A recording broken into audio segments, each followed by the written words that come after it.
Now, quick ride here. This is what between the neighbor's field and my field. Used to be 6-foot high weeds, noxious weeds, and cleaned it up, reseeded it. Now we mow it, and we have very little weed growth in either field coming from it.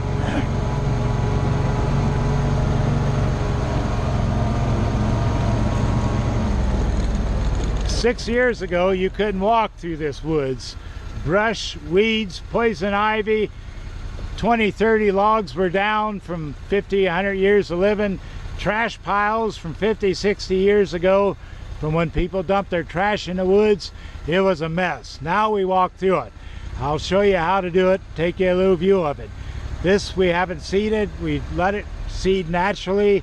Natural grass has come up, and but back here it's much beautiful than it ever was. You couldn't walk through this back here, and now it's nice.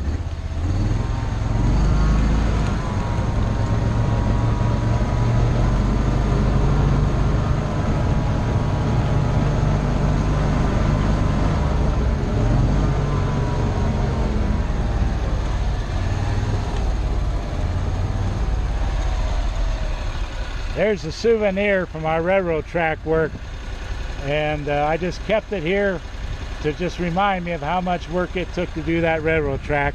Probably illegal to have it, but if they want to come and get me, they can.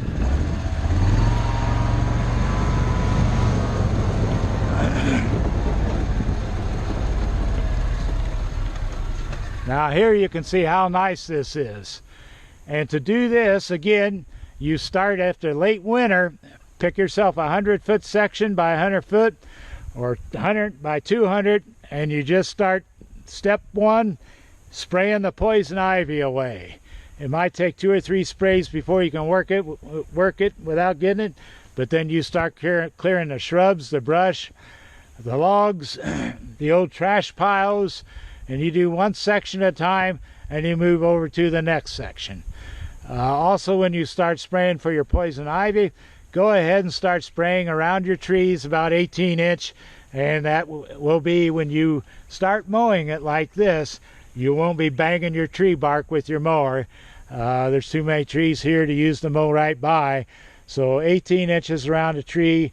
When you're spraying poison ivy, go ahead and do your tree trunks and get a little clearance away from them from your mower. It's took 6 years to do this woods. My wife and I basically have done it. It's better than paying so many $100 for a Y membership for fitness. It's really beautiful on a Friday night now to come out with a craft beer and just enjoy your work and watch the sun go down, the sunsets. I kept about maybe 1/8 of the woods native, and you can see how rough it looks in there. Basically, that's how the whole woods looked. You can't walk through that, and but for the animals and for the bees, I don't spray any herbicide through there, any pesticide. Hopefully we're going to put wildflowers in there and try to get a refuge for the bees. The deer has a refuge to get to. We chase them up every so often when we come out here. But we had to thin some trees out.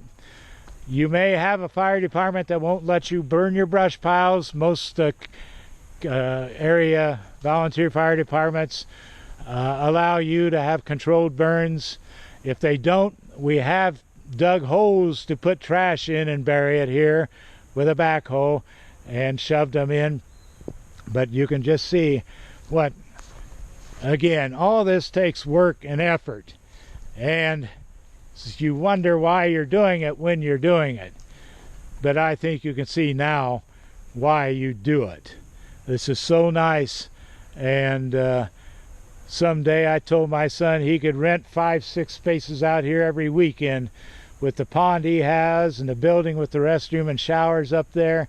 He can almost retire and rent 6-7 spots out here every weekend for people to come out camping. But we really enjoy this, and I'm going to, even though it don't look like it needs mowed, I'll probably mow it today yet again. I enjoy being out here. I take a jar of olives and munch on them. and I'm able to enjoy it as I mow it and maintain it.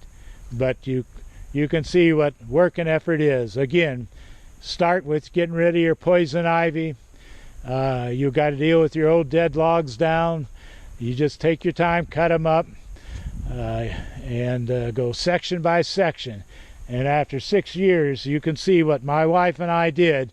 We're both not young spring chickens anymore, but this keeps us fit, gives us something to do, and boy is it ever beautiful. I want to show you a method that I use to cut down dead trees or trees that I want to get rid of. It's different than what the usual guy does, and I think mine's a little more work, but the results are a little bit better. Now you'll see on this tree here, it's a good healthy tree, I would never cut it down. You'll see these flanges that come out, the roots. And how I start with the tree is I will cut this right down through here, down to the ground on each side. Then I will cut that straight in and basically take this chunk out. Then I'll go to the next one and I will cut straight down, and then I'll get as close to the ground without getting my blade in, cut in, and I will take that section out. Then I will come over and do this to the same one to this, and the same one with this. So now I've got a flat trunk all the way. I've got my roots pretty well less than an inch off of the ground everywhere, and all that removed. The next thing I do is I will take and cut down.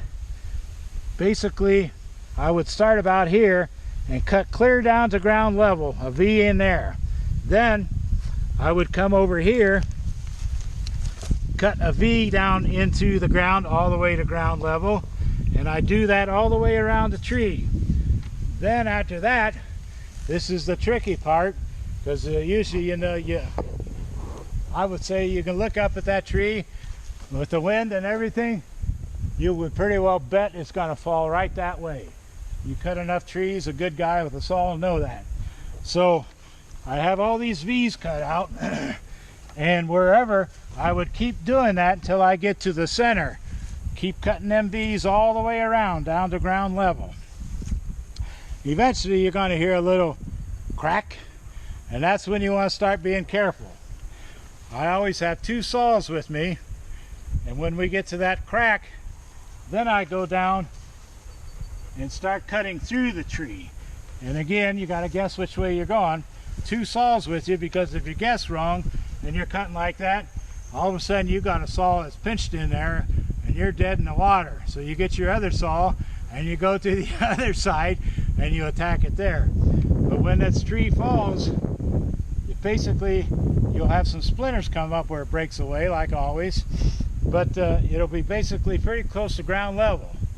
Then what I do with that remaining inch high ground over there, I'll show you what I do here now.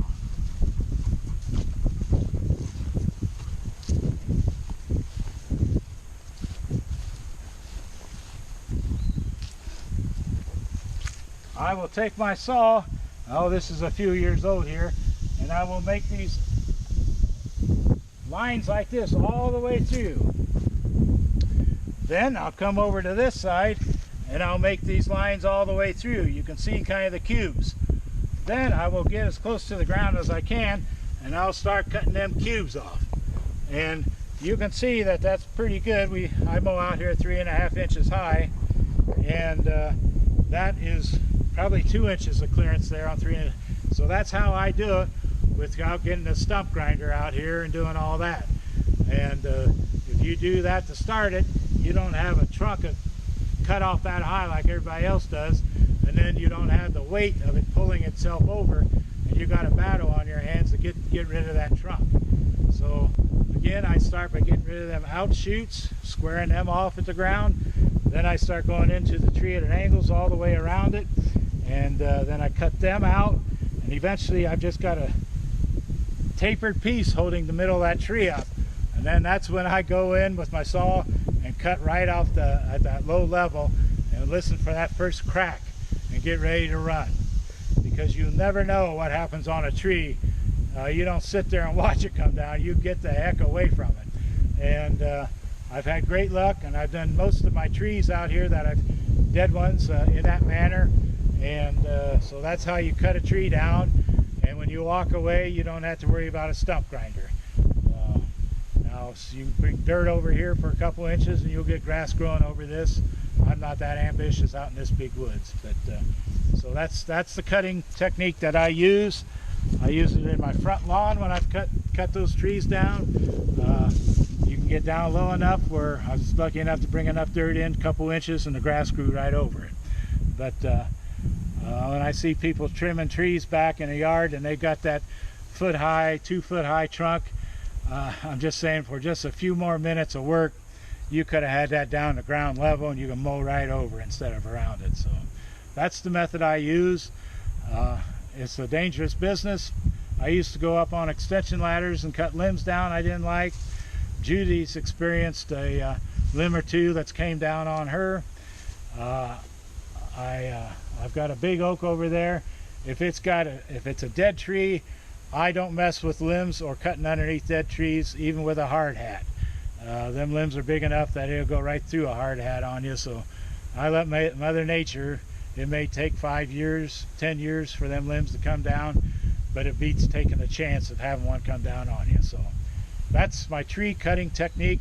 I've used it for years, and when I walk away from a tree, I can mow right over where it used to be.